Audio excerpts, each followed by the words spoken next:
सद्गमय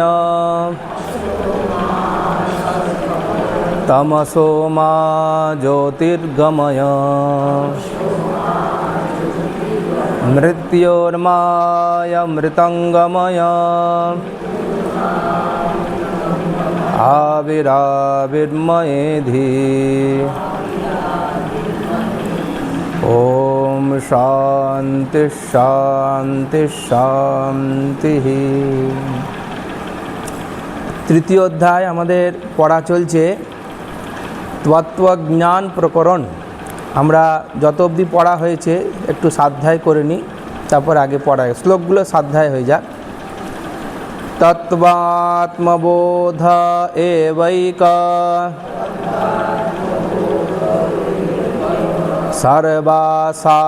सर्वासातृणपावकः प्रोक्त समाधिशब्देन न तु तूष्णीमवस्थितिः चिदाकारमिदं सर्वं जगदित्येव भावये स्थित इत्यु प्रशान्तस्थः स ब्रह्म कवचः सुखी सर्वातीत पदालंबी पूर्णेन्दु शिशिराशयः यतिष्ठति सदा योगी स एव परमेश्वरः ब्रह्मोपनिषदां तत्त्वं भावयन् यन्तरात्मना नोद्वेगी न चतुष्टात्मा संसारे नावसीदति यथा पर्वतमादीप्तं नाश्रयन्ति मृगद्विजाः तद्वद् ब्रह्मविदं दोषा नाश्रयन्ति कदाचन। এই অবধি আমাদের পড়া হয়েছিল। যে বিষয়টা নিয়ে আমাদের আলোচনা চলছে সেটা হচ্ছে তত্ত্বজ্ঞ ব্যক্তি, যেটা আমরা গীতার সঙ্গে একটু সামঞ্জস্য করে আলোচনা করছিলাম। যেখানে অর্জুন দ্বিতীয় অধ্যায়ে সাংখ্যযোগে যে প্রশ্ন করলেন যে স্থিত প্রজ্ঞস্য কা ভাষা সমাধিস্থস্য কেশব স্থিতধি কিং প্রভাসেত কিমাসিত ব্রজেত কিং। দ্বিতীয় অধ্যায় এই প্রশ্ন অর্জুন করেছেন ভগবানকে, যে স্থিতপ্রজ্ঞ ব্যক্তি অর্থাৎ তত্ত্বজ্ঞানী ব্যক্তি তারা যখন সমাধি অবস্থায় থাকেন কিভাবে তারা আচরণ করেন, সমাধিতে কি তাদের উপলব্ধি হয়। আর দ্বিতীয়, যখন সমাধি থেকে তারা বুদ্ধিত হন, সমাজে বিচরণ করেন, তারা কিভাবে আচরণ করেন। সেখানে ভগবান বলেছেন অনেক কথা। সেখানে রাগদ্বেষ বিযুক্তস্তু বিষয়ান ইন্দ্রিয় ঈশ্বরণ এসব নানা রকম বিষয় বলেছে। মূল বিষয় হচ্ছে যে যখন কারোর জ্ঞান প্রাপ্তি হয়ে যায় তখন বুঝতে হবে যে তার অজ্ঞান নাশ হয়ে গেছে। এটা মূল কথা। অজ্ঞানটা মানে কি? আসক্তি। আর জ্ঞান মানে হচ্ছে অনাসক্তি। কারোর জ্ঞান প্রাপ্তি হয়ে গেছে মানে সে অনাসক্ত হয়ে গেছে। তার এই জগৎ সংসারের কোনো বিষয় বস্তু নাম পদবী কিছুই তার মধ্যে নেই। এবং যেটা বেদান্ত শাস্ত্রে বেশি আলোচনা হয়, তিনটে সোনা, অর্থাৎ পুত্রই সোনা, বিত্তই সোনা, ধনই সোনা। এই পুত্রৈষণা, বৃত্তৈষণা আর লোকৈষণা, তিনটে বৃত্তি কথা। তো এই যে তিনটে বৃত্তি, অর্থাৎ তার পুত্র চাই। বাড়িতে অনেক সময় হয় না যে দুটো পরপর মেয়ে হয়েছে, তারপরেও একটা ছেলে হওয়া চাই, হ্যাঁ, ছেলে না হলে পরে বংশরক্ষা হবে না, একে বলে পুত্রৈষণা। আর বৃত্তৈষণা মানে আমার অনেক টাকা পয়সা চাই, আমার অনেক ধন সম্পদ আদি চাই, বৃত্তৈষণা। আর একটা হচ্ছে লোকৈষণা, অর্থাৎ আমি বহুজন আমাকে মান্যতা দেবে, আমাকে পূজা করবে, আমাকে স্যার করবে, মান সম্মান করবে, গলায় মালা পরাবে, হ্যাঁ, এইরকম যে একটা আমাদের ভেতরে আকাঙ্ক্ষা থাকে, একে বলাই লোকৈষণা।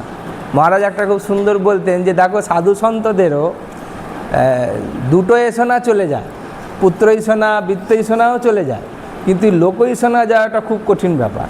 মানে আমাকে বহু জায়গায় পূজনীয় হব, এই জায়গাটা সাধু সন্তদেরও খুব চট করে যায় না। কিন্তু যাদের অজ্ঞান নাশ হয়ে গেছে, অর্থাৎ যারা আত্মজ্ঞানী হয়ে গেছে, ব্রহ্মত্ব প্রাপ্তি হয়ে গেছে, এমন যে সমস্ত যাকে বলা হয় পৌঁছে হুয়ে মহাত্মা, যে প্রশ্নটা অর্জুন করেছিলেন যাদের সম্পর্কে, তাদের একটা জিনিস ক্লিয়ার, যে তাদের অজ্ঞান নাশ হয়েছে বলেই জ্ঞানে প্রবেশ করেছে। আর জ্ঞানে প্রবেশ করেছে মানেই যদি উল্টো দিক থেকে বলি তাহলে অজ্ঞান নাশ হয়ে গেছে। তাহলে অজ্ঞানের যে সমস্ত উপকরণগুলো আছে, অজ্ঞানের উপকরণগুলো মানে এই যে রাগ হওয়া, দ্বেষ হওয়া, আকর্ষিত হওয়া বা আসক্ত হওয়া, এই সমস্ত যে বিষয়গুলো আছে এগুলো তার মধ্যে থেকে চলে যাবে। কিন্তু লৌকিকভাবেও তার কিছু আচরণ দেখে আমাদের সন্দেহ হতে পারে। আমাদের এই জায়গাতে সেই বিষয়গুলোকে ক্লিয়ার করা হচ্ছে। যে অনেক সময় আমরা দেখি যে সেরকম ব্যক্তি, যেরকম হয়তো কোনো খুব বড় মহাত্মা, আগের দিন আমরা উদাহরণ দিয়ে বলেছি যে রামদাস কাঠিয়া বাবাজির কথা বলেছি, তো সেইখানে আমরা দেখেছি যে কিভাবে আর গুরুদেবের ক্রোধ, কিন্তু শিষ্যের ভক্তি, সেই ক্রোধটা কতক্ষণ তার মধ্যে রয়েছে বা তার বিচার কীরকম। সাধারণ মানুষের কি হয়, যেটা ধরে থাকে সেটা নিয়ে কোর্ট পর্যন্ত চলতেই থাকে। ভাইয়ে ভাইয়ে বিরোধ হয়েছে, ভাই মিটিয়ে নাও, হ্যাঁ, স্বামী স্ত্রীর মধ্যে বিরোধ হয়েছে, বলছে মিটিয়ে নাও, বলছে না, কোর্ট পর্যন্ত চলছে। কেউ ডিভোর্স করে দিচ্ছে, ভাই ভাই এত অশান্তি, পাঁচিল তুলেও শান্তি নেই, সে কোর্ট অবধি ছুটেছে। তো এইরকম যে একটা মানে আক্রোশ দিনের পর দিন ধরে রাখা, এটা সন্তদের ভেতর থাকে না। সন্তদের কোনো কারণে একটা কিছু ঘটনা ঘটলো, হয়তো কাকে শাসন করলেন, কিন্তু পরক্ষণ তাকে আবার মিষ্টি খাইয়ে দিলেন, তার মধ্যে সে বিষয়গুলো মিটে যায়। ওই জন্যে মহারাজ যেটা বলতেন যে সাধুর রাগ জলের দাগ, সাধুর রাগ জলের দাগ। তো এই সাধু সন্তদের এই সমস্ত বা জ্ঞানী ব্যক্তিদের আচরণ সম্পর্কে যেটা আমরা বাহ্যিকভাবে দেখি, সে সম্পর্কে এই জায়গাটা আমাদের আলোচনা চলছে। এখন যে আলোচনাটা হবে যে বিদ্বানের ক্রোধাদি আচরণও বড়ই বিচিত্র, সেইটা নিয়ে একটা শ্লোক এখানে বলছেন। 6 নম্বর শ্লোক আমরা পড়ব, 3য় অধ্যায় তত্ত্বজ্ঞান প্রকরণ, 6 নম্বর শ্লোক। অসন্ত ইব সন্তোপি কোপয়ন্তি পরং নরম নিজং কর্ম গুণোদারম পরিপাকং পরীক্ষিতুম। বলছেন পরিপাকম নিজম কর্ম গুণ উদারম পরীক্ষিতুম সন্তঃ অপি অসন্তঃ ইব পরম নরম কোপয়ন্তি। খুব সুন্দর, মানে একটা উদাহরণ দেওয়া যায়, যেমন ধরুন নারকোল, নারকোলের ভেতরে কি থাকে? হ্যাঁ, নারকোলের ভেতরে কি থাকে? তাহলে নারকোলের ভেতরে জল আছে, কিন্তু নারকোলের বাইরেটা কঠিন। তো সেই জন্যে এবারে নারকোলটা কি কঠিন বলা হবে? নারকোলটা কি কঠিন না নারকোলের আবরণটা কঠিন? আবরণটা কঠিন, কিন্তু ভেতরে একদম পুরো জল, তাই কি না? সেই জন্য একটা উদাহরণ দিয়ে বলছেন যে ফলীভূত নিজের কর্ম ও উদার গুণসমূহ পরীক্ষা করিবার জন্য বিদ্বদ্গণ সাধারণ অজ্ঞ পুরুষের ন্যায় অপরকে নিজের প্রতি ক্রোধাবিষ্ট করাইয়া থাকেন। অপরকে ক্রোধাবিষ্ট করাইয়া থাকেন মানে অপরকে নিজের আচরণ এমন করেন যেন অপরে ক্রোধিত হয়ে যায়।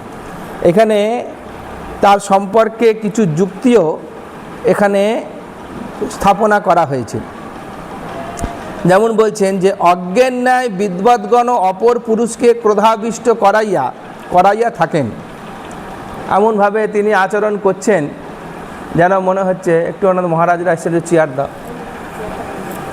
মহারাজরা এসে দুটো তিনটে চেয়ার ওদিকে আছে, আসুন। আমি ক্লাসটা একটু শুরু করলাম, হ্যাঁ একটু মিনিট 20 দেরি হয়ে যাবে, হ্যাঁ আর ঘুরে আসুন, ঠিক আছে। বলছেন কি যে অজ্ঞান্যায় বিদ্বদ্গণ অপর পুরুষকে ক্রোধাবিষ্ট করাইয়া থাকেন, অজ্ঞজন স্বয়ং কোপাবিষ্ট হইয়া অপরকেও ক্রোধান্বিত করেন, অন্তরে শীতল থাকিয়াও বিদ্বদ্গণ তদ্রূপ আচরণ করেন, অর্থাৎ অপরের ন্যায় ক্রোধাচরণ করেন। মানে তাদের এমন আচরণ করলেন যে কেউ কেউ ক্রোধিত হয়ে যায়। এরকম অনেক সাধু সন্তদের এরকম অনেক আচরণ আছে, মানে সে সমস্ত আচরণ অনেক জটিল, বোঝা বড় মুশকিল। এমন জায়গায় বসেই আছেন, সাধনায় বসেই আছেন, ডাকছে শুনতে পাচ্ছে না। যেমন আমরা একটা উদাহরণ দিতে পারি, যেমন ধরুন এই যে রাজা পরীক্ষিত শ্রমিক মুনির আশ্রমে গেছেন। উনি জঙ্গলে তপস্যা করছেন, এই জঙ্গলের মধ্যে কুঠিয়া করে শ্রমিক মুনি রয়েছেন। পরীক্ষিত গেছেন জঙ্গলে শিকার করতে, সারাদিন শিকার করেছেন, শিকার পাননি। তো ঘুরতে ঘুরতে ওনার জলের পিপাসা পেয়েছে, উনি কিছুই দেখতে পাচ্ছেন না। তো খানিকটা ঘুরতে ঘুরতে উনি শ্রমিক মুনির আশ্রম দেখলেন। তা শ্রমিক মুনির আশ্রম দেখে তিনি বাইরে থেকে কুঠিয়া থেকে ডাকছেন, কে কোথায় আছে, আমাকে একটু জল দাও। কিন্তু কেউ কিছু শুনতে পাচ্ছে না, মানে কোনো আওয়াজ পাচ্ছেন না। তখন তিনি ঘরের ভেতরে প্রবেশ করলেন। প্রবেশ করে দেখলেন যে একদম ঘরের ভেতর একজন বসেই আছে, মুনি তিনি চুপচাপ বসেই আছেন। তো তিনি দেখে ক্রোধিত হয়ে গেলেন, পরীক্ষিত ক্রোধিত হয়ে গেলেন, বলে আমি এত করে ডাকছি, আমি পিপাসার্ত, আমার কথা কেউ শুনছে না, আমি রাজা। উনি করলেন একটা মরা সাপ ছিল, সেই মরা সাপটা শ্রমিক মুনির গলায় দিয়ে দিলেন। হ্যাঁ, তিনি ক্রোধিত হয়ে গিয়ে এই ঘটনাটা ঘটিয়ে দিলেন। আর তিনি তো সমাধিস্থ আছেন, তার গলায় ওইটা রয়েছে, তিনি নির্বিকার। তার পুত্র যখন সেই খবর পেয়ে তিনি ফিরে এসেছেন, দেখুন দুটোই কীরকম ঘটনা। পুত্র ফিরে এসেছেন, ফিরে যখন দেখছে যে রাজা এসেছে, এসে আমার বাবার গলায় মরা সাপ ঝুলিয়ে দিয়ে গেছে, এত বড় অপমান, তিনি তৎক্ষণাৎ সেখানে সংকল্প করে বললেন যে রাজা, আজ থেকে 7 দিনের মধ্যেই সর্পদংশনই তোমার মৃত্যু হবে। তো শ্রমিক মুনি তখন সমাধি থেকে উত্থিত হলেন, উঠলেন, তখন ঘটনা সব জানলেন। জেনে তখন রাজার কাছে গেলেন যে আমার পুত্র তোমাকে অভিসম্পাত করে দিয়েছে, ঋষির অভিশাপ, একটু আমি খণ্ডন করতে পারবো না।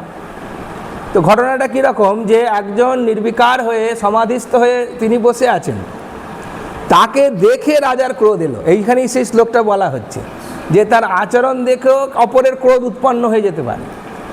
আবার সাধারণ মানুষের আচরণ দেখেও সেই সিদ্ধ মহাত্মা বা তত্ত্বজ্ঞানী ব্যক্তি, তারও ক্রোধ উৎপন্ন হতে পারে, এরকম ঘটনা ঘটতে পারে।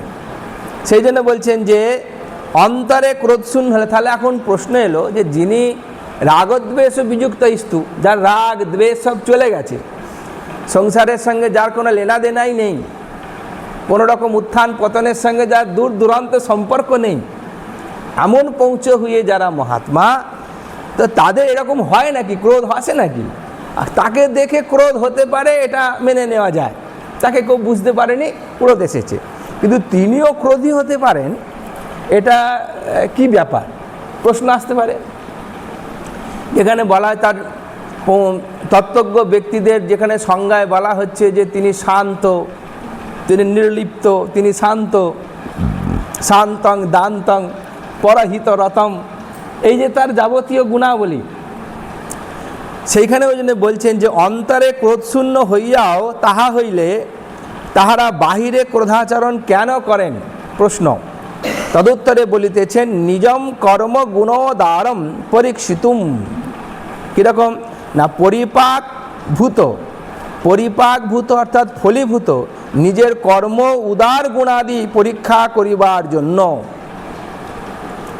তাৎপর্য এই যে অপরে ক্রুদ্ধ হইলে অজ্ঞ পুরুষেরাও তাহার প্রতি ক্রুদ্ধ হইয়া বন্ধন দশা প্রাপ্ত হয়, সেই প্রকার আমাদেরও হয় অথবা হয় না। এইরূপ নিজের পরীক্ষা করিবার জন্যই তাহারা ওই প্রকার আচরণ করেন, বস্তুত তাহাদের বন্ধন হয় না, ইহাই অর্থ। যেমন একটা শ্লোক এখানে দিয়ে দিয়েছেন যে রাগদ্বেষ ভয়াদীনা মনুরূপম চরণ্যপি ইয়ন্তর ব্যোম বদত্যচ্ছ স জীবনমুক্ত উচ্চতে।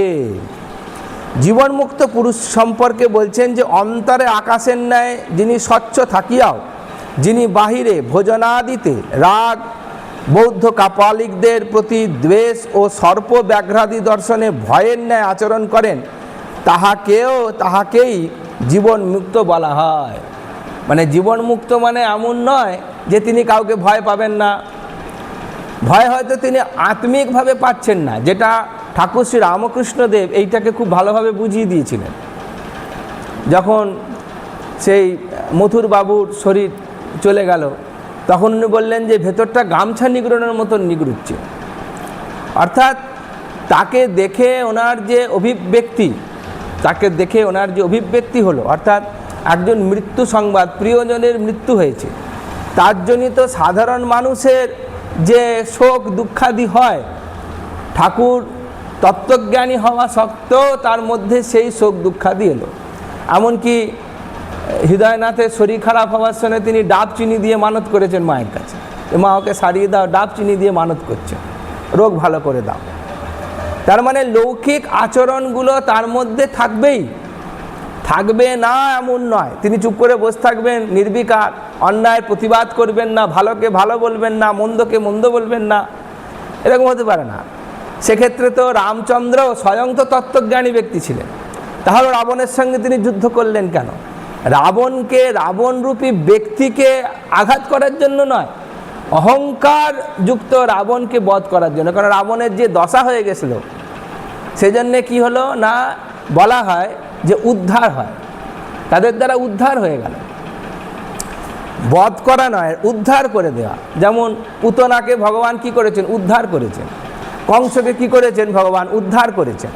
তারা তত্ত্বজ্ঞানী, যুদ্ধ করছেন, ক্ষত্রিয়োচিত আচরণও করছেন, যুদ্ধও করছেন, বাণ টানছেন, বা রাবণ ইন্দ্রজিতের বাণেতে আক্রান্ত হয়ে তিনি মূর্ছাও গেছেন, সারা শরীরে বাণ লেগে রক্ত লিপ্ত হয়ে গেছেন। সব ঘটনা ঘটছে, লৌকিকভাবে যা ঘটা সবই ঘটছে। ওই জন্যে আপনারা পড়েন না রামের স্তোত্রতে, লোকাভিরামং শ্রীরামম ভূয় ভূয় নমাম্যহম।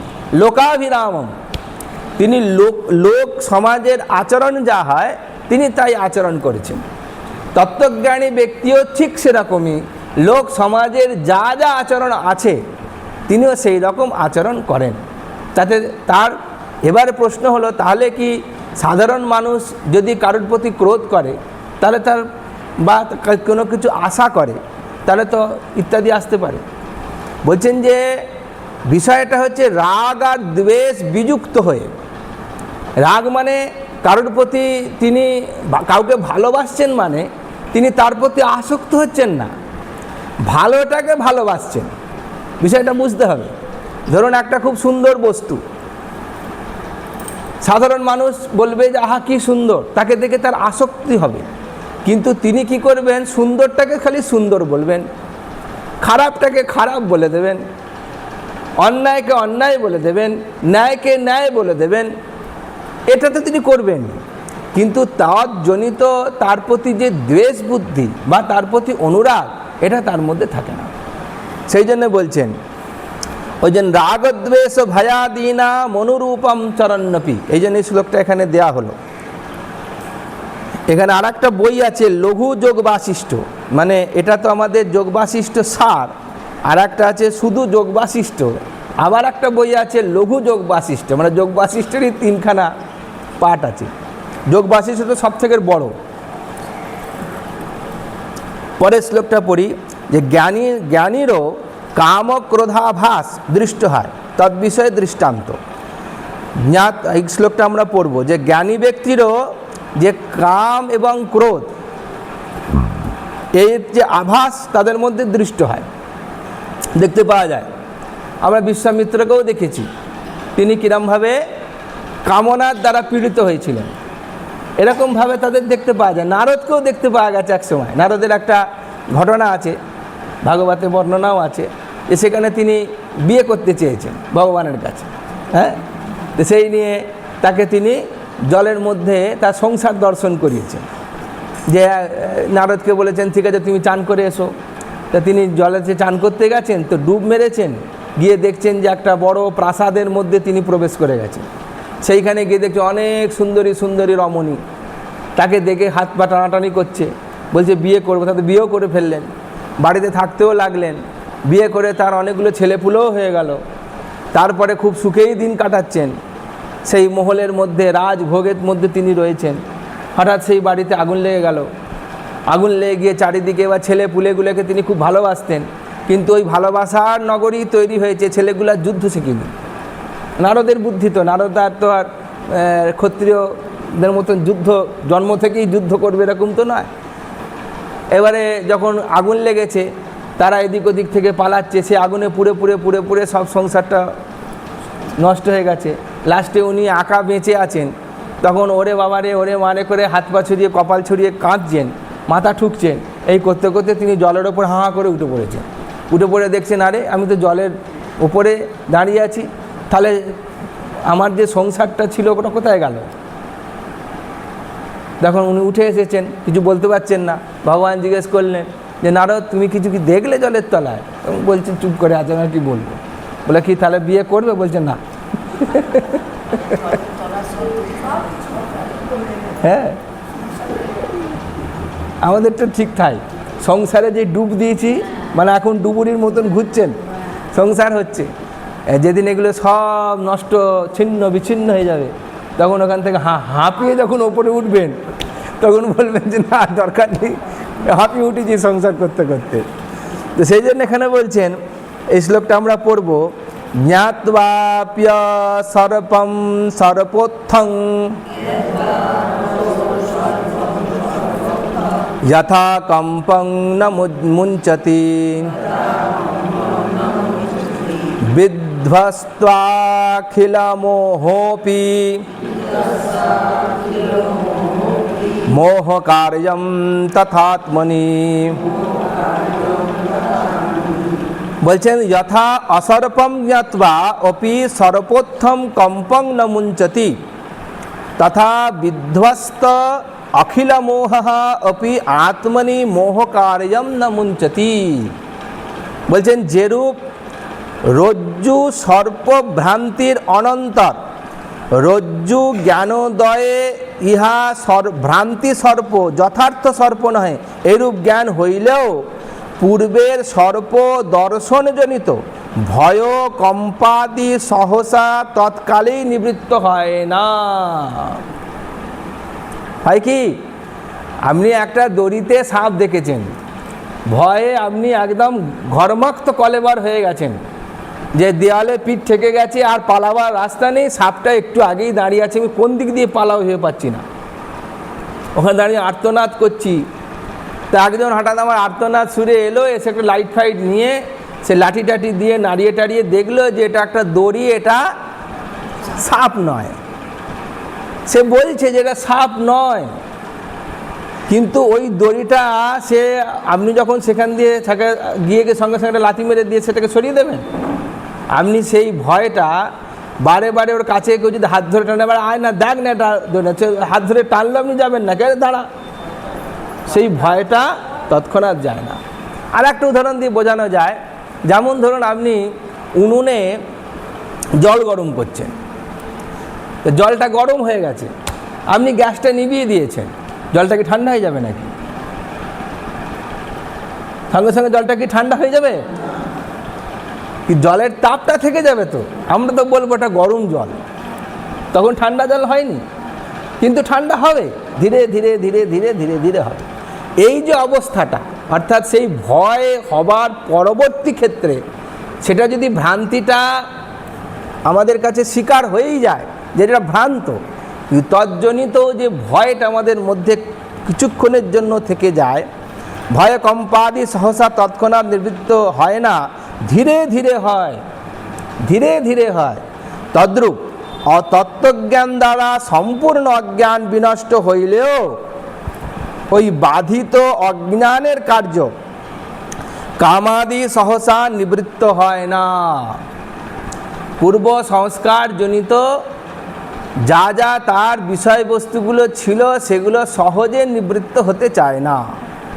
তার তত্ত্বজ্ঞান হয়ে গেছে, তিনি অজ্ঞান থেকে জ্ঞানের আলোয় প্রবেশ করে গেছেন, কিন্তু পূর্ব সংস্কার যা তার মধ্যে ছিল, উদাহরণ দেওয়া হলো এই জন্যে কি না, ওই দৃষ্ট অর্থাৎ যেটা সত্যকে দর্শন হয়ে যাওয়ার পরেও মিথ্যার যে ভয়টা ছিল সেটা তার মধ্যেও কিছুক্ষণের জন্য থেকেও যায়। সেরকম সেটা কীরকম বলছেন যে ধীরে ধীরে সেগুলো আস্তে আস্তে যায়। সেই জন্য বলছেন যে অজ্ঞানের কার্য কামাদি সহসা নিবৃত্ত হয় না, প্রারব্ধ ভোগ প্রদানার্থই উহাদের স্থিতি। তাহলে এখন প্রশ্ন হলো যে অজ্ঞান নিবৃত্ত হলেই তো জ্ঞান প্রাপ্তি হয়ে গেল, তাহলেও তাদের মধ্যে কাম ক্রোধ দেখতে পাওয়া গেল কেন? তখন বলা হচ্ছে যে পূর্ব সংস্কার বশত, অর্থাৎ জন্ম জন্মান্তরের তার ভেতরে যে যে সংস্কারগুলো তার মধ্যে ছিল সেই সংস্কারগুলো আমরা সেখানে দেখতে পাচ্ছি, তার জন্য সেগুলো তার মধ্যে আসবে। তার মধ্যে ধরুন রোগও আসতে পারে, তত্ত্বজ্ঞানী ব্যক্তি শারীরিক রোগ আসতে পারে, মানসিক দুঃখ আসতে পারে, হ্যাঁ, পুত্র শোকও আসতে পারে, হ্যাঁ, অর্থহানিও হতে পারে, শরীরের পতন হতে পারে, অনেক রকম হতে পারে, এগুলো হলে তার ভেতরে কম বেশি নাড়ানাড়ি হবেই, পুরোপুরি তার ভেতরে একদম চলেই যাবে এরকম বিষয় নয়। কিন্তু যে বিষয়টা তাহলে এলো কেন, হলো কেন, এর কারণ বলা হচ্ছে যে পূর্ব সংস্কার বশত, পূর্ব জন্মে যে কর্মগুলো করে এসেছে সে কর্মের ফলগুলো তো নাশ হয়নি, সেজন্য কর্মফল যতক্ষণ থাকবে ততক্ষণ এই বিষয়গুলো থাকবে। ইহাই জীবন মুক্তি অবস্থা। গুরুমুখে শ্রুত মহাবাক্যার্থের মনন নিদিধ্যাসনরূপ বিচার হইতে, অর্থাৎ গুরুমুখে যখন তত্ত্বজ্ঞান শোনে, তত্ত্বমসি অয়মাত্মা ব্রহ্ম, হ্যাঁ, এইরকম ধরনের যখন বেদান্ত বাক্য গুরুর মুখ থেকে শুনে শিষ্য যখন তাতে নিশ্চিত হয়ে যায় যে একই ব্রহ্ম বর্তমান আছে, আর কখনো কোনো জগতের কোনো অস্তিত্ব নেই, জগৎ বলে কোনো আলাদা বস্তু নেই, যখন বিচার হয়ে যায়, যখন স্থিত হয়ে যায় বিচারে, তখন সে যখন মনন নিদিধ্যাসন করে বেদান্ত সাধনা অনুযায়ী, তারপরে দৃঢ় অপরোক্ষ জ্ঞান উৎপন্ন হইয়া থাকে। তারপরেই তার মধ্যে অপরোক্ষ জ্ঞান মানে প্রত্যক্ষ জ্ঞান তার মধ্যে আসে, অর্থাৎ একই ব্রহ্ম সর্বত্র বিদ্যমান আছে, জগৎ বলে যা কিছু প্রতিভাসিত হচ্ছে তা ব্রহ্ম ছাড়া আর অন্য কিছু নয়, জীব ব্রহ্মৈব না পরম। ইহার দ্বারা ব্রহ্মে অভানা পাদক আবরণ নিবৃত্তি ও বিক্ষেপরূপ কার্য, অর্থাৎ স্থূল সূক্ষ্ম শরীর সহ চিদাভাস ও তাহার কর্তৃত্ব ভক্তিত্বাদি ধর্মের বাধপূর্বক মোক্ষ হইয়া থাকে। অর্থাৎ বলছেন যে আমাদের যে সংসারের মধ্যে যে আমাদের আবরণ আর বিক্ষেপ, ধরুন কোনো জিনিসটা আমরা এই যে সংসারের মায়ার মধ্যে আবদ্ধ হয়ে যাচ্ছি, কেন আমাদের হর্ষ আসছে, কেন আমাদের শোক আসছে, কেন আমাদের দুঃখ আসছে? প্রথমে একটা ঘটনা ঘটে, আপনি দুঃখ এমনি এমনি পান না, দুঃখ পেতে গেলে দুঃখের অনুরূপ একটা কিছু ঘটনা ঘটতে হবে। সেই ঘটনাটা আপনার কাছে কতটা দুঃখের আর কতটা দুঃখের নয় সেটা কিভাবে হবে না, দুঃখের ঘটনা তো একটা ঘটবে। এই ঘটনাটা যদি আপনার মধ্যে বিচার না থাকে তাহলে পরে কি হলো, ওইটা হয়ে গেল আপনার কাছে একটা আবরণ, আপনি তখন দুঃখটাকে দুঃখ বলেই দেখবেন। আর বিচারবান ব্যক্তি দুঃখটাকে দুঃখ বলে দেখবে না, সে জানে এটা কালের নিয়ম, আসতেই থাকে যেতেই থাকে। কিন্তু আমরা যখন দুঃখিত হই তার মানে আমাদের কাছে একটা দুঃখের বিষয় এসেছে, আর সেটাই আমাদের কাছে হয়ে গেল আবরণ, পর্দার মতন একটা আবরণ। আর সেই দুঃখটা আপনার প্রকাশ হবে কি করে? দুঃখটা আপনি প্রকাশ হয় কি করে? কি হয় আপনাদের মনে? কষ্ট হয়। কষ্ট হলে কি হয়? হ্যাঁ, কষ্ট হলে কি হয়? দুঃখ হলে একটা মানুষকে আপনি সহজে বুঝবেন কি করে দুঃখ হয়েছে, কি করে বুঝবেন? হ্যাঁ, চোখ দিয়ে জল পড়ে, পড়ে কি না? এমনি এমনিতে চোখ দিয়ে জল পড়ে না, চোখের রোগ না থাকলে। হ্যাঁ, কিন্তু আপনার চোখ দিয়ে জল পড়ছে মানে আপনার দুঃখ হয়েছে। তাহলে এই চোখে জল পড়া যে অভিব্যক্তিটা প্রকাশিত হলো, এটাকে বলা হয়েছে বিক্ষেপ।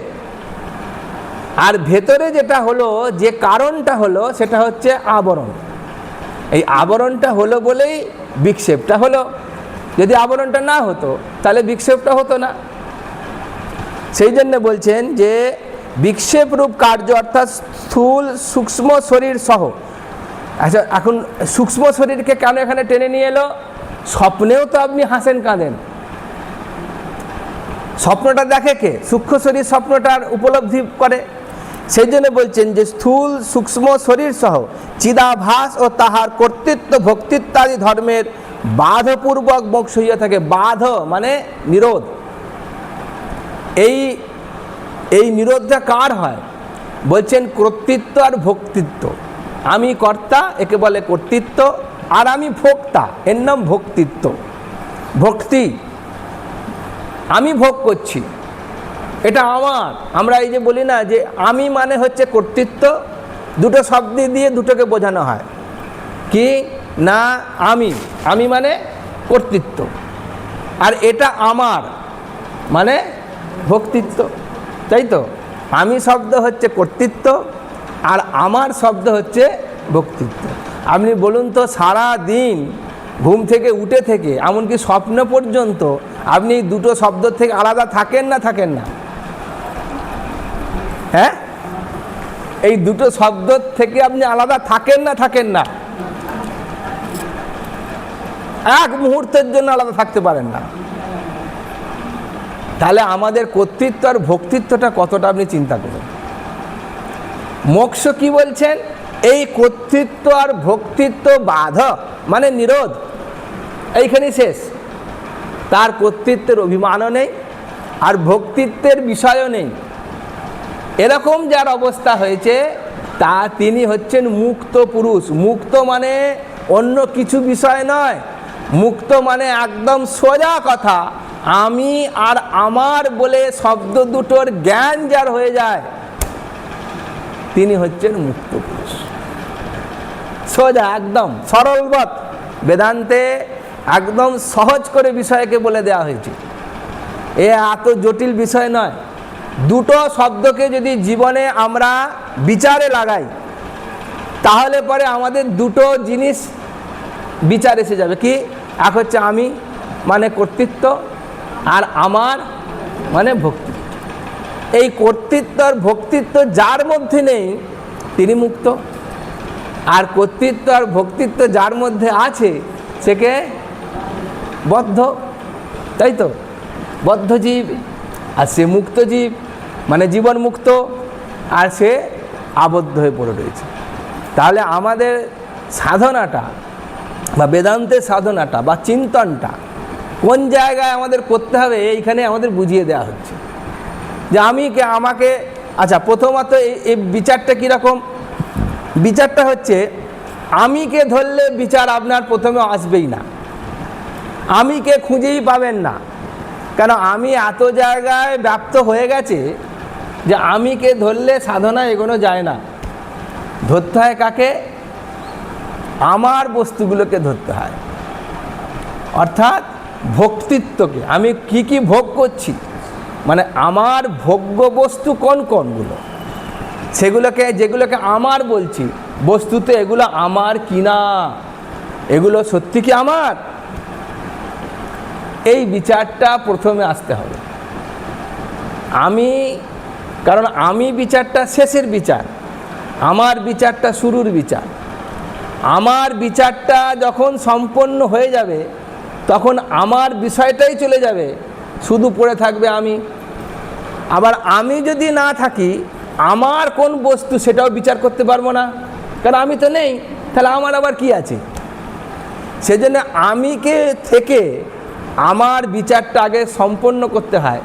সেখানে বিচারে সিদ্ধ হলে তখন এবারে আমি ভাবে তাহলে তো আমি একা, আমার তো তাহলে কিছুই নেই, আমার বলে কিছুই নেই। তাহলে আমি বলে যা সে কেবলই একা। তাহলে আমার ছাড়া আমি থাকতে পারবো না, পারবো না? আমার বস্তু বলে যা কিছু, এছাড়া আমি বলে যে সে থাকতে পারবো না, পারবো না? এটাই তো বিচার। এবার আমার আপনি লাগান, কতদূর বিচার লাগাবেন? আমার বিচারটা আপনি লাগান, কতদূর লাগাবেন? যেখানে আদিগুরু শঙ্করাচার্য তার স্তবে বলছেন, মানে বিচারটা বাইরে আবার ভেতরে। বাইরের কি বিচার? যে এই দেহ মানে মধ্যে বিষয় সম্পত্তি, টাকা পয়সা, স্ত্রী পুত্র আদি, এগুলো সবই আমার, এগুলো আমার নয়। কেন? প্রত্যেকের নিজস্বতা আছে। আচ্ছা, তাহলে কি, তাহলে আমি বলতে কোনটা? আমি বলতে দেহটা। বলছে না, দেহটাও আমার নয়, দেহটাও আমার নয়, দেহটাও আমি নয়। কারণ সেখানে পরিষ্কার বলছেন যে মনোবুদ্ধি অহংকার চিত্তানে নাহম, মন বুদ্ধি চিত্ত অহংকার এগুলো পর্যন্ত আমি নয়। এগুলো নির্দিষ্ট নির্দিষ্ট তার কর্ম করে যায়। মন মনের কাজ করে, বুদ্ধি বুদ্ধির কাজ করে, অহংকার অহংকারের কাজ করে, চিত্ত চিত্তের কাজ করে, হাত হাতের কাজ করে, পা পায়ের কাজ করে, মাথা মাথার কাজ করে। ডাক্তারি শাস্ত্রে আপনাদের আলাদা আলাদা যখন ডাক্তার দেখাতে যান তখন আপনাকে জিজ্ঞেস করে আপনার কোথায় কি হচ্ছে বলুন। আপনি বলবেন আমি মাথা যন্ত্রণা করছে, বলবেন। আপনি কি বলবেন? আমার মাথা। তাহলে আমার মানে কি? আমি থেকে আলাদা বস্তু। সেই যন্ত্রণাটার ভোক্তা হচ্ছে আমি। তাহলে ভক্তিত্ব আমি, যন্ত্রণাটা ভোগ করছি আমি, কিন্তু গন্ডগোল হয়েছে মাথাটা। তো ডাক্তার তখন আপনার বুক দেখবে না পা দেখবে? কোনটা দেখবে? মাথা দেখবে। বুঝতে পারলে ভালো, নাহলে মাথা স্ক্যান করাবে, নানা রকম কিছু করবে, ওই ওষুধ দেবে। যদি বলেন আপনার বুকে যন্ত্রণা হচ্ছে, আর মাথা দেখবে? তার মানে বুক বলে একটা কোনো বিষয় আছে বা হার্ট, সেই যন্ত্রটার বিকল হচ্ছে। অনেক সময় দেখেন হার্ট ট্রান্সপ্লান্ট হয়ে যাচ্ছে, বাইপাস সার্জারি হয়ে যাচ্ছে, চোখে দেখতে পাচ্ছে না, চোখ পাল্টে ফেলছে। কিডনি খারাপ হয়ে গেছে, কিডনি পাল্টে ফেলছে। এখন তো হাঁটুও পাল্টে ফেলছে। হ্যাঁ, এগুলো যদি আমার বস্তু হতো পাল্টানো যেতই না। আমি যদি সঙ্গে করে নিয়ে আসতাম, সঙ্গে করে নিয়ে যেতাম, তাহলে এগুলো এখানে পাল্টানো গেল কি করে, বা এগুলো খারাপই হলো কি করে? তার মানে এই বস্তুটাও আমার না। তাহলে আমার বলে যা বস্তুর বিচার আসবে, তারপরে আমি থেকে আমার বিচার হবে, তারপরে আমি বলে বস্তুর বিচার আসবে। সেই জন্য এখানে বলছেন যে দেহে যেরূপ দৃঢ় অহংবুদ্ধি লোকের হয়, দেহাত্মবুদ্ধি বাধপূর্বক ব্রহ্মে সেইরূপ দৃঢ় অহংবুদ্ধি হওয়াকেই দৃঢ় অপরোক্ষ ব্রহ্মজ্ঞান বলে, যেটা এতক্ষণ বললাম। এই জ্ঞানের দ্বারা পুণ্য পাপ তদ উভয়ের সংস্কার, মূল অজ্ঞান ও ভাবী জন্ম সবই চিরতরে নিবৃত্ত হইয়া যায়।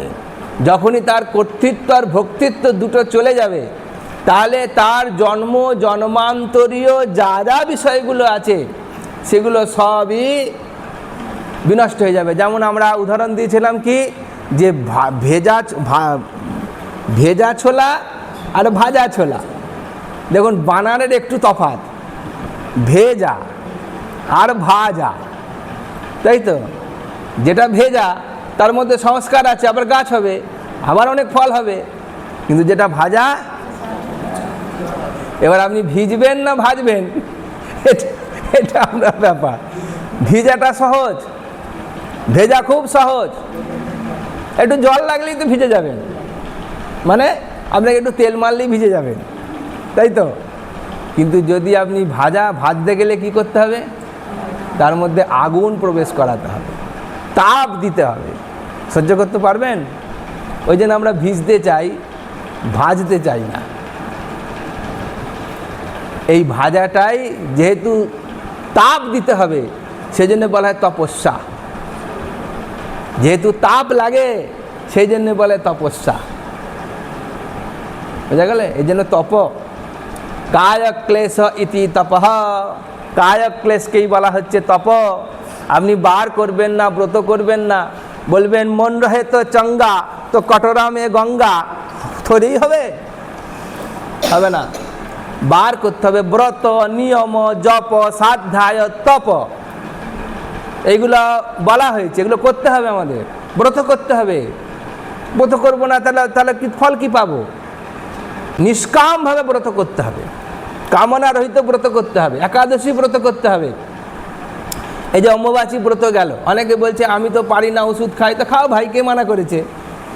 কাউকে তো বলা যাবে না, কিন্তু যে মন দৃঢ় রেখেছে সে করতে পারবে। গতকাল গেল নির্জলা একাদশী গেল, অনেকে সত্যি নির্জলা থেকেছে, সে তপস্যা করেছে। তো কায়ক্লেশ ইতি তপঃ, যে তপস্যা সত্যি করবে তাকে তো কায়ক্লেশ সহ্য করতেই হবে। হ্যাঁ, সে বললে হবে? তো সেই জন্য বলছেন যে চরম বৃত্তি বা অতি সূক্ষ্ম অখণ্ডাকার সাত্বিক অন্তঃকরণ বৃত্তিতে যখন নির্বিশেষ আত্মচৈতন্য প্রতিফলিত হয়, তখন মূল অজ্ঞানের বিনাশ হইয়া থাকে। শব্দগুলো খুব ভারী ভারী, মানেটা খুব সহজ। কি বলছেন? যে অতি সূক্ষ্ম অখণ্ডাকারা সাত্বিক, অতি সূক্ষ্ম, বিষয়টা খুব সরল নয়, অতি সূক্ষ্ম। কীরকম সূক্ষ্ম? একটা আলপিন দেখেছেন? আলপিনের যেদিকটা ছুঁচলো সেদিকটা কতটা ছুঁচলো, এরকম সূক্ষ্মতা, এতটাই সূক্ষ্ম। অগ্রয়া সূক্ষ্ময়া বুদ্ধ্যা, সেই জন্যে সেরকম সূক্ষ্ম যদি বুদ্ধি হয়, অখণ্ডকারা সাত্বিক অন্তঃকরণ বৃত্তি। অখণ্ডকার, অখণ্ড মানে খণ্ডিত নয়। যেমন আমরা গুরু প্রণামে বলি অখণ্ড মণ্ডলাকারম, সে অখণ্ড কারাকারিত চিত্তবৃত্তি, মানে কানায় কানায় ভরে আছে। আচ্ছা বলুন তো, বরফের মধ্যে জলটা কোথায় আছে? বরফের মধ্যে জল কোথায় আছে? হ্যাঁ, তাহলে বরফের কানায় কানায় জলই যেরকম ভরে আছে, সেরকম সাত্বিক বৃত্তি, অখণ্ড কারাকারিত চিত্তবৃত্তি, সাত্বিক বৃত্তি তার মধ্যে রয়েছে। এই রকম যখন ঠাসা ঠাস হয়ে থাকবে, তখন বলছেন কি না নির্বিশেষ কোনো কিছু অপেক্ষা, উপেক্ষা ইত্যাদি সব কিছু রাহিত্য, যা উপেক্ষাও থাকবে না, অপেক্ষাও থাকবে না, একে বলা হচ্ছে নির্বিশেষ। এইরকম আত্মচৈতন্য প্রতিফলিত হন, তার মধ্যে তখনই আত্মচৈতন্য অর্থাৎ আত্মজ্ঞান অর্থাৎ অখণ্ড কারাকারিত জ্ঞান তার মধ্যে প্রতিফলিত হবে। তখন মূল অজ্ঞানের বিনাশ হইয়া থাকে। তখন আমার মধ্যে যে মূল যে অজ্ঞানটা রয়েছে, যেটা স্বপ্নেও যায় না, যেটা কোনো অবস্থার মধ্যে দিয়েই আমাকে যায় না, আমি যতই বেদান্ত চিন্তা করছি, বই পড়ছি, গুরুসঙ্গ করছি, সৎসঙ্গ করছি, কিন্তু কোথাও না কোথাও দুম করে যদি এখন একটু বাজ পড়ে, আমার বাড়ি যাওয়ার নাম এক্ষুনি চলে আসবে। কেন না, আমি যতই শুনছি, যতই পড়ছি, ভেতরে একটা আমার অজ্ঞান বৃত্তি মূলে থেকেই যাচ্ছে। সেই জন্য বলছেন এই বৃত্তিরও ভান না হইয়া তৎকালে শুদ্ধ উপহিত ব্রহ্মেরই ভান হইয়া থাকে। যখন তিনি সমাধিস্থ অবস্থায় থাকেন, তখন তার কেবলই কেবল তৈল ধারাবৎ একই ব্রহ্মের আনন্দের অনুভব হয়ে থাকে, অখণ্ড কারাকারিত আনন্দ। যেমন সুষুপ্তিতে যে আনন্দ আমরা লাভ করি, সেই আনন্দ অখণ্ডভাবে তার মধ্যে ব্যাপ্ত হয়ে থাকে। ইহাই অপরোক্ষ ব্রহ্ম সাক্ষাৎকার। এই দৃঢ় অপরোক্ষ ব্রহ্ম সাক্ষাৎকারবান পুরুষ জ্ঞান সমকালেই মুক্ত হইয়া থাকেন। যখনই তিনি এটা পেলেন, যখনই তিনি এটা উপলব্ধি করতে পারলেন, তৎক্ষণাৎ তিনি মুক্ত হয়ে গেলেন। নকালো নিয়মো নাস্তি, তার জন্য কোনো তিথি নেই, নক্ষত্র নেই, যোগ নেই, মুহূর্ত নেই, বারবেলা নেই, কালবেলা নেই, ইহজন্ম নেই, পরজন্ম নেই, দিন নেই, রাত নেই, স্ত্রী নেই, পুত্র নেই, পুরুষ নেই, কিছু না। যখনই এইটা হবে, সে দিনে হতে পারে, রাতে হতে পারে, যখনই হবে তখনই তিনি মুক্ত পুরুষ হয়ে যাবেন। তাহাকেই জীবন মুক্ত বলা হয়। প্রারব্ধবশে তাহার মিথ্যা দেহেন্দ্রিয়াদি সহায়ে মিথ্যা জগৎ ব্যবহার হইয়া থাকে। প্রারব্ধবশাৎ তার মিথ্যা জগৎ ব্যবহার হয়ে থাকে।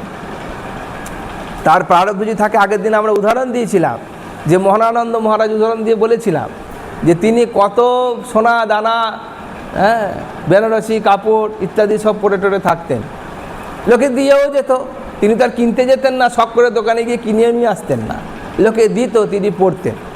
ঠাকুর সীতারাম দাস শঙ্করনা তাকে ব্যাখ্যা করে বলেছিলেন, বলে ওরা প্রারব্ধ ভোগ হচ্ছে, ও পূর্বজন্মে এত দান ধ্যান করেছে, এত অন্ন দান করেছে, এত সম্পত্তি দান করে দিয়েছে, তা এখন এই জন্মে তার শেষ জন্ম, তাই সে মুক্ত পুরুষ, তাই প্রারব্ধগুলো তার ভোগ হচ্ছে। এরকম উল্টো হতে পারে, তত্ত্বজ্ঞানী ব্যক্তির তাকে কেউ সেবা করার লোকও নাও থাকতে পারে, ভুগে ভুগে মরে যেতে পারে, একই ব্যবস্থা, তাতেও কোনো তার বিকার থাকবে না, কেন? তার প্রারব্ধ। কিন্তু তত্ত্বজ্ঞান হয়ে গেলে তার আর এই বিষয়গুলো তার থাকে না। এই জন্য বলছেন প্রারব্ধ ভোগান্তে দেহপাতের পর তিনি বিদেহ মুক্ত হন।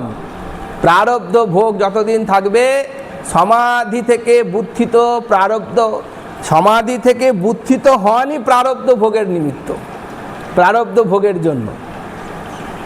আর কতদিন দেহ থাকবে না, যতদিন তার প্রারব্ধটা পূর্ব থেকে যাবে। আমরা দেখেছি অনেক মহাপুরুষের 200 বছর 250 বছর পর্যন্ত সে জীবিত আছে। আমাদের ব্রহ্মানন্দ মহারাজ 250 বছর শরীরে ছিলেন, তৈলঙ্গ স্বামী 300 বছরের কাছাকাছি শরীরে ছিলেন। এরকম রামানন্দ মহারাজ, ছোট রামানন্দ মহারাজ, হিমালয়ের যারা তপস্বী, এরকম 200-300 বছর তারা জীবিত থাকতেন। কারণটা কি? কারণটা তাদের প্রারব্ধ। এই প্রারব্ধ তাদের সেই আয়ুকে এগিয়ে, তিনি তার জন্য বিশাল যোগী ও মুক্ত সুখ, তার জন্য তিনি চিন্তিত নন। কেন তার শরীর রয়েছে তাও তিনি ভাবেন না। শরীরকে রাখবার জন্য তিনি যে খুব যৌগিক ক্রিয়াকর্মাদি করছেন তাও করছেন না। কিন্তু দেহ ততদিন থাকবে যতদিন তার প্রারব্ধ থাকবে। প্রারব্ধ ক্ষয় হয়ে গেলে দেহ ত্যাগ হয়ে যাবে, তখন তাকে বলছে জীবন বিদেহ মুক্ত। যখন তিনি মুক্ত অবস্থার মধ্যে পৌঁছেছেন, সমাধিস্থ হচ্ছেন, হয়ে মুক্ত হচ্ছেন, তখন তাকে বলা হচ্ছে জীবন মুক্ত। আর যখন তার দেহত্যাগ, এই মুক্ত জীবন মুক্ত পুরুষের যখন দেহত্যাগ হচ্ছে, তখন তাকে বলা হয় বিদেহ মুক্ত। তাহাকে আর শরীর ধারণ করিতে হয় না। জ্ঞানীর বাহ্য প্রবৃত্তি জীবন মুক্তির বিরোধী নয়। এবারে জ্ঞানী ব্যক্তি যারা হয়ে যান, তাদের যে বাহ্য প্রবৃত্তি মানে তিনি কিছু খেতে চাইছেন, তিনি ঘুরতে চাইছেন, তিনি কারোর উপর ক্রোধ করে দিলেন, তিনি কারোর অভিমান করে ফেললেন, কাউকে দেখে তিনি কেঁদে ফেললেন, কাউকে দেখে তিনি হাসলেন, এই যা যা লৌকিক আচরণ তার মধ্যে দেখা যায়, এর জন্য তার আর পুনর্জন্ম হওয়ার সম্ভাবনা নেই। এই বাহ্যিক আচরণগুলো তার হতেই থাকে, চলতেই থাকে, তার জন্য তার আর পুনর্জন্মের কারণ হয় না। জ্ঞান উদয় হইলেই অবিদ্যাকৃত বদ্ধ ভ্রম নষ্ট হয় ও উহার আর পুনরুদয় হয় না। জ্ঞান প্রাপ্তি হয়ে গেলে তার আর অজ্ঞানে চলে যাওয়ার আর কোনো সম্ভাবনা থাকে না। শরীরধারী ব্যক্তির বদ্ধ ভ্রমের অভাবই জীবন মুক্তি। প্রবৃত্তি বা নিবৃত্তি অবস্থায় জ্ঞানীর আত্মাতে বদ্ধ ভ্রম হয় না। অর্থাৎ আত্মাতে তিনি যে আবদ্ধ হয়ে রয়েছেন, বদ্ধ, যে তিনি হয়তো রাগ করছেন, তিনি ব্রহ্মজ্ঞানী হয়ে গেছেন, কিন্তু তিনি ক্রোধ দেখাচ্ছেন, কিন্তু তার জন্য তিনি কখনো ভাবেন না যে আমি বদ্ধ জীবের মতন আচরণ করছি মানে আমি বদ্ধ। বোঝা গেল? তিনি ঘটনা ঘটেছেন, তার অভিব্যক্তি দিয়ে দিয়েছে, কিন্তু বাহ্য ব্যবহারকালে চিত্ত বিক্ষিপ্ত থাকে বলিয়া একাগ্রতারূপ অন্তঃকরণের পরিণাম দ্বারা জীবন মুক্তির যে বিলক্ষণ সুখ তাহার হয় না। অর্থাৎ জীবনমুক্ত অবস্থাতে, সমাধিস্থ অবস্থাতে যে সুখ তিনি সমাধিস্থ অবস্থায় অনুভব করেন, যখন তিনি লৌকিক আচরণ করছেন, ক্রোধ করছেন, হাসছেন, কাঁদছেন, তখন তার মধ্যে সেই উপলব্ধিটা তৎক্ষণাৎ হয় না, জীবনমুক্ত হলেও হয় না। সেই জন্য বলছেন, সেই নিরুপাধিক সুখ লাভ করিতে হইলে তাহাকে ব্যবহার পরিত্যাগপূর্বক সমাধি প্রভৃতির অভ্যাস করিতে হইবে। তিনি যদি মনে করেন যে না আমি সমাধির আনন্দেতেই থাকবো, তাহলে তাকে সমাধিতে থাকতে হবে। আর লোকালয়ে থাকলে, বাহ্যিক আচরণের সঙ্গে থাকলে তাকে বাহ্যিকভাবেই থাকতে হবে। জ্ঞানীর বাহ্য ব্যবহারও বিষয়ে মিথ্যাত্ববোধ সহকারী হইয়া থাকে। ঐন্দ্রজালিকের ক্রীড়া মিথ্যা জানিয়াও লোক তদ্দর্শনে যেরূপ প্রবৃত্ত হয় সেইরূপ। আমরা জাদুকরের জাদু দেখতে যাই, জানিও আমাকে ভুলিয়ে দেবে, কিন্তু তবু আমি টিকিট কেটে বড় জাদুকর এসছে দেখতে যাই। সেরকম ওই ঐন্দ্রজালিক বিষয়টার মধ্যে আমি কিছুক্ষণ থাকতে ভালোবাসছি, টিকিট কেটে যাচ্ছি দেখতে।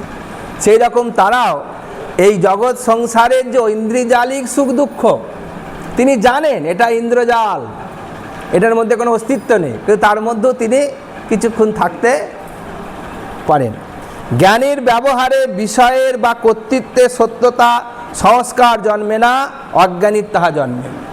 অর্থাৎ জ্ঞানী যে ব্যবহার করেন, কাউকে দেখে কাঁদলেন, এটা পেলে আমার ভালো হতো এরকম বলে দিলেন, অজ্ঞানী ব্যক্তি হলে পরে তার আবার সেটা পাবার জন্য বা লাভ করার জন্য পুনর্জন্ম হয়ে আসতে হবে। কিন্তু জ্ঞানী ব্যক্তির তার আর সেরকম আকাঙ্ক্ষা বাহ্যিকভাবে দেখলেও তার জন্য তাকে আর পুনর্জন্ম হয়ে আসতে হবে না। এই কারণে নানা ব্যবহার করিয়াও জ্ঞানী সদা মুক্ত, অজ্ঞানী বদ্ধ। সকল জ্ঞানেরই জ্ঞান এবং জ্ঞানফল মোক্ষ সমান। বিভিন্ন গ্রন্থে মুক্তির প্রকারভেদ বর্ণিত হইয়াছে, এটা আমরা পরের দিনকে পড়ব। এটা অনেকটাই বড় চ্যাপ্টার, এই অবধি আজকে পড়া থাক, পরের দিনকে এইগুলো আলাদা আলাদা করে আমরা বুঝবো। জীবন মুক্ত, বিদেহ মুক্ত, এইগুলো আমরা সদ্য মুক্তি, ক্রমমুক্তি, এগুলো আলাদা আলাদা করে আমরা পরের দিনে চর্চায় যাব। এই অবধি আজকে থাক, ঠিক আছে। শঙ্করম শঙ্করাচার্যম কেশবম বাদরায়ণম সূত্রভাষ্যকৃতৌ বন্দে ভগবন্তৌ পুনঃ পুনঃ। ईश्वर गुरुरात्मेति मूर्तिभेद विभागिने व्योमवद्व्याप्तदेहाय दक्षिणामूर्तये नमः। स्निग्धं हास्यं वदनकमले लोचने प्रेमदीप्तिः भाले ज्योतिषिरसि च जटाजूटचूडापि सङ्गा।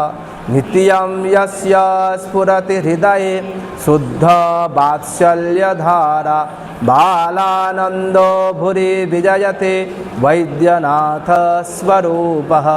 ॐ पूर्णमदः पूर्णमिदं पूर्णात् पूर्णमुदच्यते पूर्णस्य पूर्णमादाय पूर्णमेवावशिष्यते। ॐ शान्ति शान्ति शान्तिः।